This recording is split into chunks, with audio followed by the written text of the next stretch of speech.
तारीख के औराक में कुछ ऐसे लोग पैदा हुए हैं जिनका नाम और काम रहती दुनिया तक याद रखा जाता है। उनमें वो लोग काबिल जिक्र हैं जो किसी कौम, किसी मुल्क, किसी खानदान या किसी सल्तनत की बुनियाद रखते हैं। आज हम एक ऐसी शख्सियत के बारे में जानेंगे जिसने बरसगीर पाको हिंद में एक ऐसी मजबूत मुगलिया सल्तनत की बुनियाद रखी जिसकी बाज़े-गश्त आने वाली कई सदियों तक सुनाई देती रही। नाज़रीन, हम जिक्र कर रहे हैं मुगलिया सल्तनत के बानी ज़हीरुद्दीन मोहम्मद बाबर के बारे में। ज़हीरुद्दीन बाबर 14 फरवरी 1483 को वादी फरगाना के हुक्मरान उमर शेख मिर्जा के यहाँ पैदा हुआ। 1496 में जब उमर शेख मिर्जा का इंतकाल हुआ तो वादी फरगाना का तख्तो ताज ज़हीरुद्दीन मोहम्मद बाबर के हाथ आया। उस वक्त उसकी उम्र महज 12 साल की थी। बाबर का वालिद उमर शेख मिर्जा अपने वालिद की तरफ से चौथी पुश्त में अजीम हुक्मरान तैमूर लंग और अपनी वालदा कतलक निगार खानम की तरफ से चंगेज खान के लड़के चुगदाई खान की नस्ल से ताल्लुक रखता था। जब बाबर के वालिद की वफात हुई तो उसके रिश्तेदारों ने उसके खिलाफ महाज बनाना शुरू कर दिया, जिसमें उसका चचा पेश था। इसके अलावा बाबर के वालिद की बहुत से ताकतवर लोगों से दुश्मनी भी थी। वो अब बाबर के खिलाफ हो चुके थे और इन सब ने मिलकर बाबर को अपने ही इलाके से निकाल दिया। इसके बाद बाबर ने अपनी फौज के साथ मिलकर काबुल पर हमला किया और अफगानिस्तान का हुक्मरान बन गया। हिंदुस्तान पर ये उसका 5वां हमला है और वो इस बार वापस जाने के लिए नहीं बल्कि हुकूमत करने की नीयत से आया है। लेकिन मसला ये था कि बाबर के पास महज 12,000 की फौज थी, जबकि उसके मुकाबले में जो दुश्मन है उसके पास 1,000 हाथी और 50,000 की फौज थी। लेकिन बाबर के पास एक ऐसा हथियार है जिसको उसके दुश्मनों ने आज तक देखा ही नहीं है। बाबर जानता था कि 12,000 की फौज के साथ इब्राहिम लोदी को शिकस्त देना उसके बस की बात नहीं है, इसलिए उसने खुले मैदान में जंग की बजाय दुश्मन को अपनी हिकमत अमली से हराने का फैसला किया। उसने अपनी फौज को 3 हिस्सों में तकसीम किया ताकि तीनों अतराफ से दुश्मन को घेरे में लिया जा सके। उसने फौज के दरमियानी दस्ते के आगे लकड़ी के छकड़े बनाकर रख दिए और उन्हें रस्सियों से आपस में बांध दिया और उनके पीछे तीर अंदाजों और बंदूक बरदारों को खड़ा कर दिया और उनके पीछे उसने अपना सबसे बेहतरीन हथियार रख दिया जो कि तोपे थी। जब इब्राहिम लोदी अपने फौज के साथ पहुंचा तब तक बाबर अपना जाल बिछा चुका था। जब इब्राहिम लोदी ने देखा कि दुश्मन तादाद में कम है तो उसने अपनी फौज को खुलेआम हमला करने का हुक्म दे दिया। वो हाथियों के साथ आगे बढ़े तो बाबर की तोपों ने उन पर गोले बरसाना शुरू कर दिए।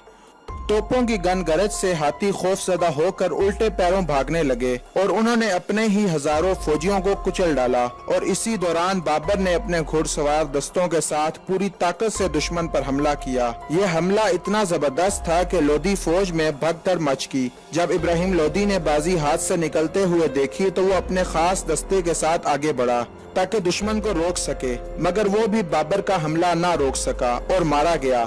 जब सुल्तान इब्राहिम लोदी के मरने की खबर फैली तो उसकी फौज भाग खड़ी हुई। बाबर ने पानीपत की पहली लड़ाई जीतकर हिंदुस्तान में मुगल सल्तनत कायम कर दी थी।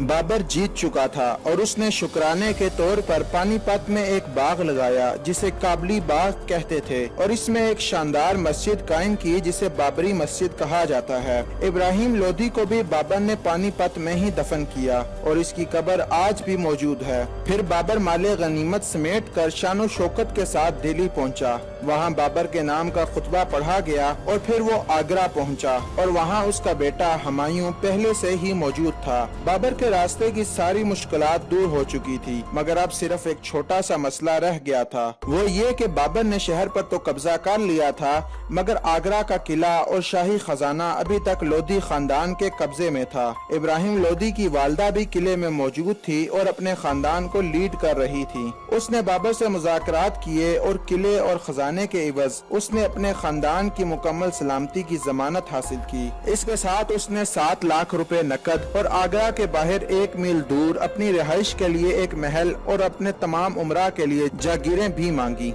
बाबर ने ये सारी शराइत मान ली और यूं किले के दरवाजे खुल गए। लेकिन इब्राहिम लोदी की माँ फिर भी बाबर के कत्ल के मंसूबे बना रही थी। उसने बाबर के बावर्चियों को रिश्वत देकर उसके खाने में जहर मिलवा दिया। बाबर ने खाना खाया तो उसे क्या होने लगी। बाबर ने फौरन हुक्म दिया कि यह खाना जानवरों को खिलाया जाए, लिहाजा 1 कुत्ते और 2 चीलों को यह खाना खिलाया गया। ये जानवर बीमार तो हुए लेकिन कोई भी इनमें से मरा नहीं। बाबर भी जिंदा बच निकला और जहर का असर खत्म ختم کرنے کے لیے मुख्तलिफ जड़ी बूटियों का इस्तेमाल दूध के साथ करता था और फिर तफ्तीश के बाद जहर देने की साजिश में मुलविस बावर्ची समेत 2 मर्दों और 2 औरतों को गिरफ्तार कर लिया गया और इन्हें सख्त तरीन सजाए मौत दी गई। बाबर इब्राहिम लोदी की मां को अपनी मां का दर्जा देता था, मगर इस साजिश के बाद बाबर ने इस खातून का सारा मालो असबाब जब्त करके इसे कैद कर दिया, जबकि इब्राहिम लोदी के बाकी खानदान को काबुल भेज दिया। अब बाबर हिंदुस्तान का शहंशाह बन चुका था,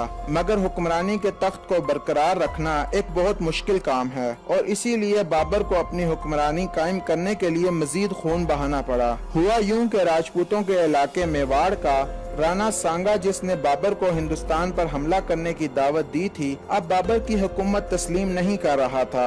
उसका ख्याल था कि बाबर भी अमीर तैमूर की तरह लूट मार करके वापस चला जाएगा और वो अपनी सल्तनत फैला लेगा।